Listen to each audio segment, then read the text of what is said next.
కానీ రూమ్స్ కానీ అదేవిధంగా పక్కా గృహాలు కానీ ఎన్నో కార్యక్రమాలు కూడా తెలుగుదేశం ఆ రోజుల్లో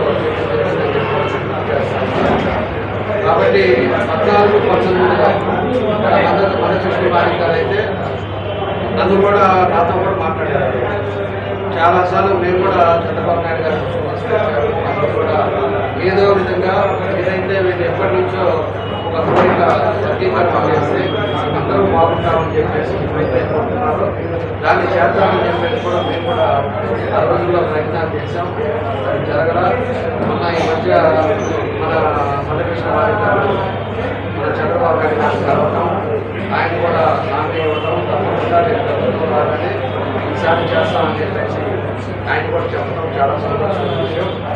కాబట్టి పోయినసారి కూడా పదవుల విషయంలో అవ్వచ్చు, లేకపోతే కొంత మనకు కూడా గ్యాప్ రావడం కొంచెం జరిగింది. ఈ రోజు ఉండే పరిస్థితుల్లో ఈ సైకిల్ జగన్ రెడ్డి వచ్చిన తర్వాత ఎంపీలలో ఎంతమందిని ఎస్సీసీ ఇబ్బంది పెట్టారో ఇవన్నీ కూడా కలెక్టెడ్ అందరూ కూడా మనం చేశాం.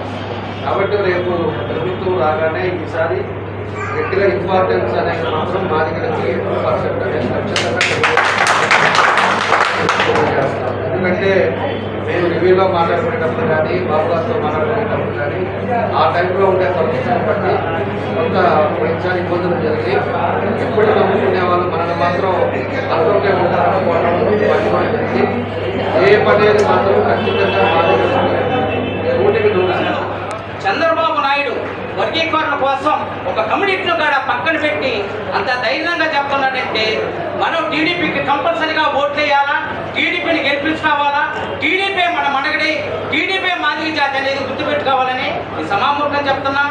ఎందుకు చెప్తున్నాం అంటే ఇదివరకంటే ఒక క్యాస్ట్ వాళ్ళు నిలబడ్డా క్యాస్ట్ వాళ్ళు చేస్తున్నారు. ఇప్పుడు అవన్నీ కుదరవు. ఎంఆర్పిఎస్ మద్దతు ఇస్తే అక్కడ మాల్ నిలబడ్డా మాది నిలబడ్డా మాల్నే గెలిపియాలా. అది ఎంఆర్పిఎస్ నిర్ణయం. ఎందుకంటే మాదిగల భవిష్యత్తు వర్గీకరణ మీద ఉంది. టీడీపీ రాకపోతే వైఎస్ జగన్మోహన్ రెడ్డి వస్తే మనం మటుకు ఈ రాష్ట్రంలో తిరగం. అది మటుకు గుర్తుపెట్టుకోవాలా. తెలియని మార్గ సోదరులకు ఒక్కొక్కరికి అందరికీ చెప్పి మన జనార్దన్ గారు ఎన్ని మంచి పనులు చేశారు తెలుసా?